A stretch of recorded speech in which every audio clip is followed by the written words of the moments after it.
My girlfriend posted on Facebook for all our friends. I cheated because you're boring in bed. Deal with reality. I commented, okay, understood. Then I sent screenshots to her ultra-conservative religious family. Next morning, she was homeless and disowned. I woke up that morning to the sound of my phone buzzing so hard it nearly rattled off the nightstand. My name is Nathan. I'm 26 years old, and I live in Chicago. I wasn't prepared for what I was about to see. At first, I thought it was just a bunch of spam calls. But when I opened my messages, there were dozens of missed calls from friends and family. My stomach twisted as I realized everyone was talking about something I hadn't even seen yet. My heart pounded as I pulled up Facebook, and there it was, Caroline's post. My girlfriend of 2 years, the woman I thought I was going to marry next month. She'd posted a long, public rant, calling me boring in bed and confessing that she'd been cheating on me for months. Hundreds of people had already reacted. Some of them were people I knew. Others were complete strangers. My phone kept pinging with notifications, friends defending me, Caroline's friends cheering her on like she just won a medal. I sat on the edge of my bed, the taste of bile in my mouth. My hands were shaking, but I made myself read every word. Caroline wrote that she'd never felt alive with me, that she needed someone who could give her the excitement I apparently never did. She claimed I was sweet but vanilla, and said she was tired of faking it for my sake. The worst part? She tagged me in the post, so there was no chance of me missing it. She wanted to make sure everyone saw it. Even my mom had texted me, asking what was going on. I didn't even know how to process it. Just last week, Caroline had been telling me how much she loved me. We'd been talking about where to go on our honeymoon after I proposed. I forced myself to get up and get dressed, but my body felt like it was moving through molasses. My hands were clammy, my mind a blur. I knew I had to do something. I couldn't just let her get away with this. First, I took screenshots of everything. Her post, the comments from her friends, even the flirty messages we'd exchanged last week when she said she wanted to spend her life with me. I needed to have it all, because deep down, I knew this was going to get a lot messier before it got better. Then I posted 2 simple words on my own profile. Okay, understood. No anger. No drama. Just 2 words that said everything I needed to say. After that, I turned off my phone. I didn't want to see the flood of messages anymore. I sat there in the quiet of my room, staring at the ring box I'd hidden in my sock drawer for next month. I thought about the plans I'd made, the future I thought I had. It was all gone now, replaced by this cold, numb emptiness. Caroline had made sure of that. And even though I didn't know what was coming next, one thing was already clear: nothing would ever be the same. I spent the next couple of hours packing my things. The apartment belonged to Caroline's parents, so it wasn't really mine to begin with. But as I folded my clothes and boxed up my books, I kept replaying the last few months in my head. All the times I thought we were happy. All the times I thought she was the one. As I was shoving the last of my stuff into a duffel bag, I remembered something Caroline had told me once. She'd always kept her family in the dark about our relationship, insisting that her ultra-conservative parents would never accept us living together. She told them we were just roommates. I'd let her control that narrative, wanting to respect her boundaries.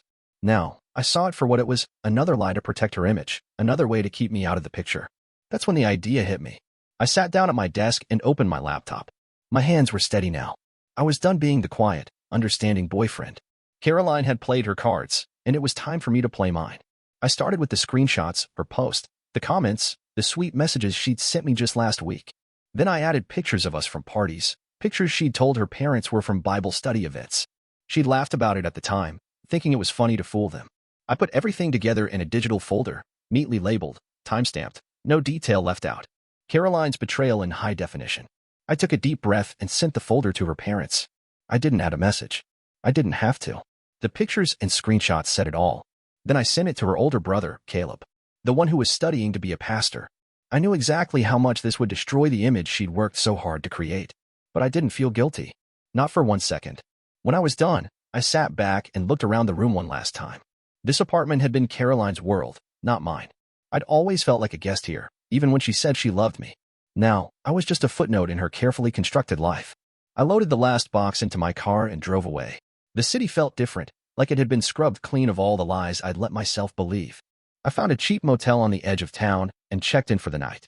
I didn't know what would happen next, but I was done playing along. Lying in that lumpy motel bed, I thought about how Caroline would react when she saw what I'd done. I pictured her parents' faces, the shock and the disappointment. I pictured Caleb's anger. A part of me felt vindicated. Another part felt empty, like I'd just burned down the last bridge I had with her. But I knew one thing for sure: Caroline had started this. All I'd done was finish it. And for the first time since I woke up that morning, I felt like I could finally breathe. The next morning, I woke up in the motel room to the sound of my phone buzzing again. But this time, it wasn't friends or strangers calling me. It was a neighbor from the apartment, Lisa. She'd always been friendly to me, even if we only talked about small stuff like trash pickup or the weather. "Hey," she said, her voice tight. "You're not here, right? It's chaos. Caroline's family is at the apartment, screaming. The police came a while ago." I sat up in bed, feeling both curious and numb. "What happened?" I asked quietly. Lisa hesitated. "They know everything." Caleb came over first, pounding on the door like he was going to break it down. Caroline's mom was crying. Her dad was yelling about how she lied to everyone. I don't even know what started it, but it's like they're tearing her apart. I didn't say anything for a second. I was still trying to wrap my head around the fact that this was real. That Caroline's carefully built life was crumbling because of me. Lisa kept talking, giving me every detail. The cops showed up when it got too loud. They didn't arrest anyone, but Caroline's dad told her she had 72 hours to get out. He said she wasn't welcome in the family home anymore, that she'd betrayed them all. My mouth went dry. 72 hours to get out. Disowned. I didn't know if I should feel sorry for her, or if I should feel like justice was being served. After I hung up, I just sat there staring at the wall. The cheap motel wallpaper looked like it hadn't been updated in 20 years, but it felt like a better place to be than that apartment ever had. I checked my phone again. There were 5 new voicemails from Caroline. I didn't listen to them right away. I didn't want to hear her voice. Didn't want to be pulled back into her mess of half-truths and fake apologies. But eventually, I played them, one after the other, her voice shaking with anger and desperation. "Nathan, what the hell did you do? My family has disowned me. You need to call me back right now. Don't you dare ignore me." Another voicemail. "Why would you do this to me? We had something real, didn't we? You're such a coward. Answer me." I listened to each one, my face blank. Her words felt hollow. I thought about how, just a week ago, she'd been telling me she wanted to build a future with me. Now she was accusing me of destroying her life. Maybe I did. Or maybe she'd done it to herself. I didn't know. When the last voicemail ended, I set the phone down and closed my eyes. My mind was a mess, torn between relief and sadness, anger and something else I couldn't quite name. I'd never imagined things would end like this, with her family turning on her and her life turned upside down. But part of me knew that's what needed to happen. Caroline's lies had finally caught up with her. And if there was one thing I'd learned from all of this, it was that sometimes the truth is the only thing strong enough to break a lie apart. I didn't know what I was going to do next, but I knew one thing for sure. There was no going back. Not for me. Not for Caroline. And for the first time in a long time, that didn't scare me. A couple of days later, I decided to post something on my Facebook page. Nothing dramatic, just a simple status. "Moving forward, thanks to everyone who reached out. I'm good." It was the first time I'd posted anything since Caroline's rant blew up, and I didn't expect much. But the response was immediate. People who'd been quiet before started liking and commenting. Old friends, co-workers, even distant cousins I hadn't talked to in years. Everyone was suddenly so eager to tell me they were on my side, that they always knew Caroline was trouble. I read the comments with a kind of detached amusement. Where were all these people when she first posted that garbage? Still, it felt good to see the tide turning, even if it was a little late. Meanwhile, Caroline's friends, the ones who'd been cheering her on, calling me boring and telling her she deserved better, started to get quiet. Their likes and fire emojis disappeared. Some of them even deleted their comments altogether. I guess it wasn't as funny when the truth came out. I didn't say anything else. I didn't have to. The more Caroline tried to twist the story, the more obvious it was that she was drowning in her own lies. A couple of days after I posted my status, Caleb called me.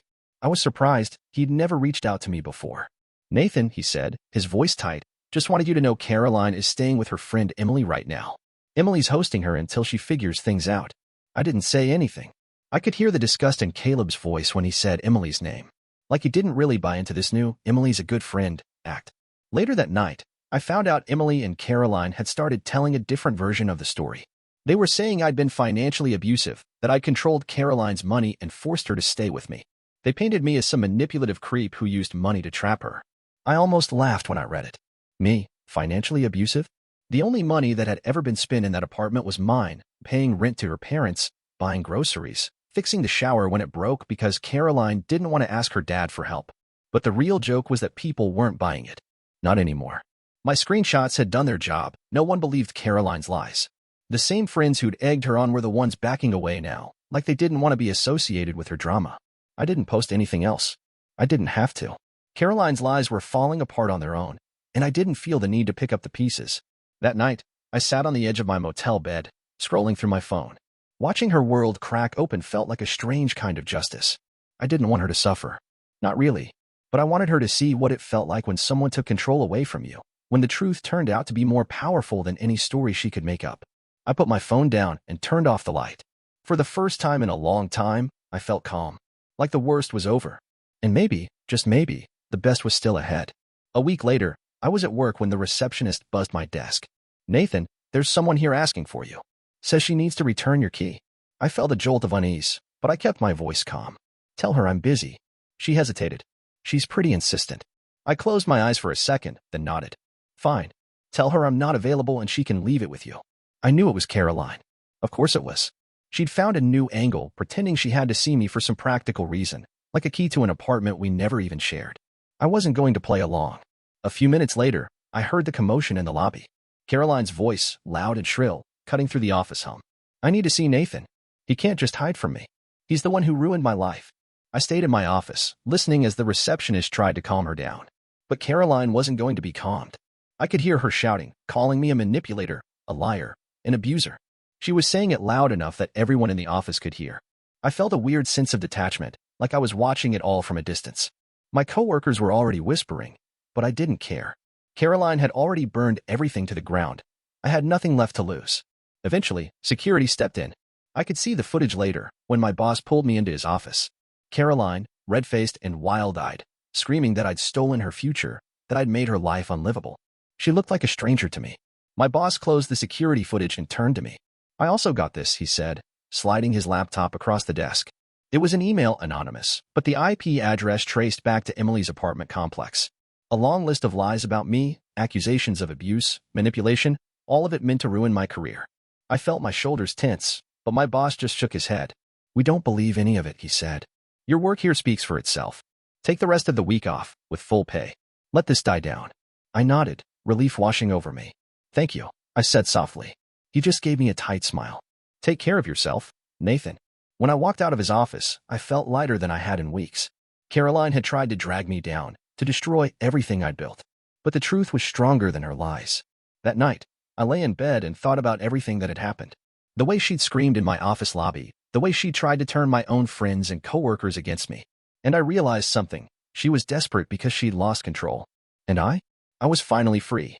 A few days later, I heard about Caroline and Emily's next move. They'd started a small online group, calling it a support network for survivors of emotional abuse. It was just them and a couple of other friends, people I'd never even met, spinning stories about me like I was some kind of monster. At first, I felt a stab of panic. What if people believed them? What if they ruined my reputation for good? But then I saw how desperate it all looked, how forced, how fake. Their group had barely any members, and the few that did join seemed more interested in gossip than in support.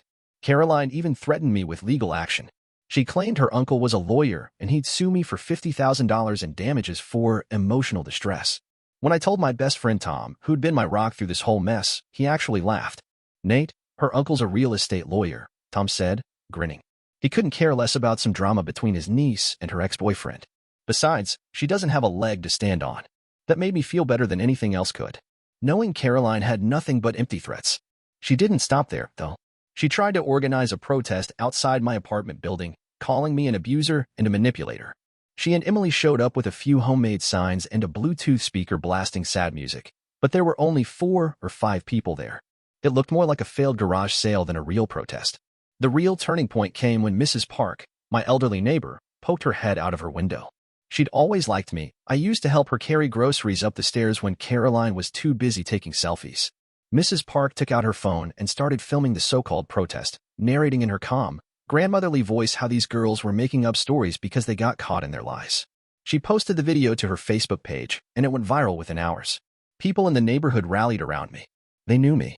They knew I wasn't the monster Caroline claimed I was. I sat in my apartment that night, watching the comments roll in under Mrs. Park's video.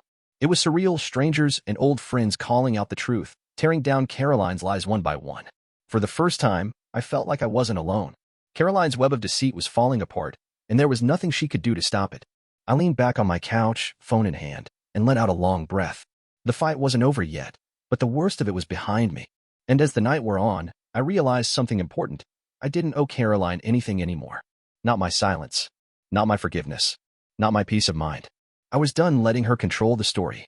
Done letting her control me. By the end of that week, I knew it was time to take real action. I met with a lawyer, a friend of Tom's, who specialized in cases just like mine. She was calm and no nonsense, and she listened to everything without judgment. After I told her everything, she leaned back in her chair and said, "Nathan, you've been more than patient.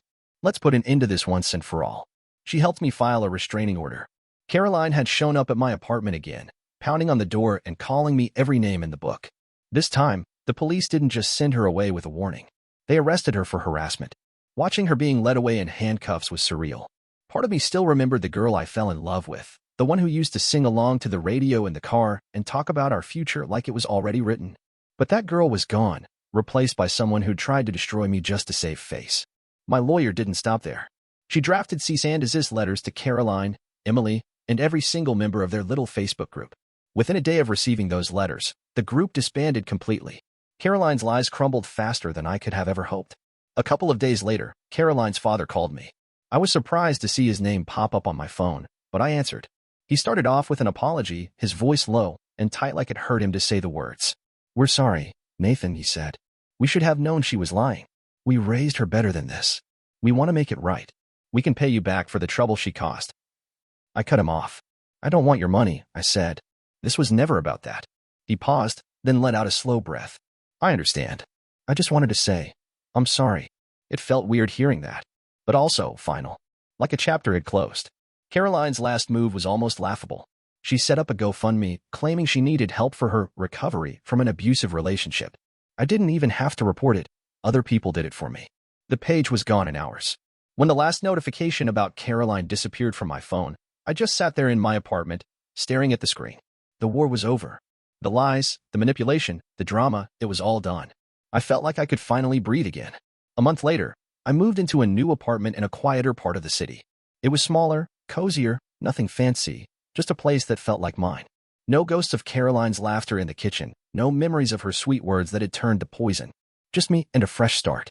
I took the money I'd saved for the engagement ring and used it for something I'd always wanted to do, a trip to Japan. It felt like a way to close the door on everything that had happened.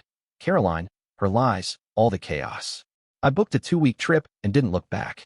The first morning I woke up in Tokyo, I stood on the balcony of my tiny hotel room, breathing in the cool air and watching the city wake up.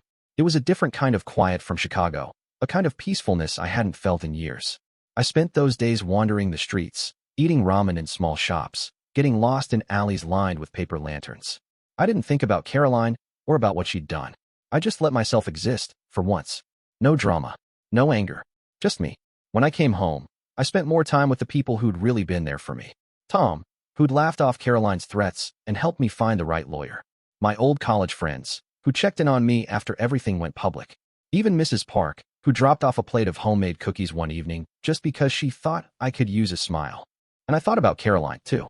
Last I'd heard, she'd moved out of state, living with a cousin who didn't know the whole story. She was working at a call center, cut off from her family's support. It wasn't the life she'd wanted, but it was the one she'd made for herself. As for me, I didn't feel bad for going nuclear, for pulling the plug on her lies and letting the truth come out. I realized that there's a difference between being kind and letting someone walk all over you. Some people need to be shown what happens when they think they're too clever to face the consequences. The last night in my new place, I sat on the couch with a beer in hand and thought about how far I'd come in just a couple of months. I wasn't the same man who'd woken up to that humiliating post. I wasn't the same man who'd kept quiet while Caroline told the world her twisted version of our story. I was stronger, smarter, a little bit harder maybe, but free.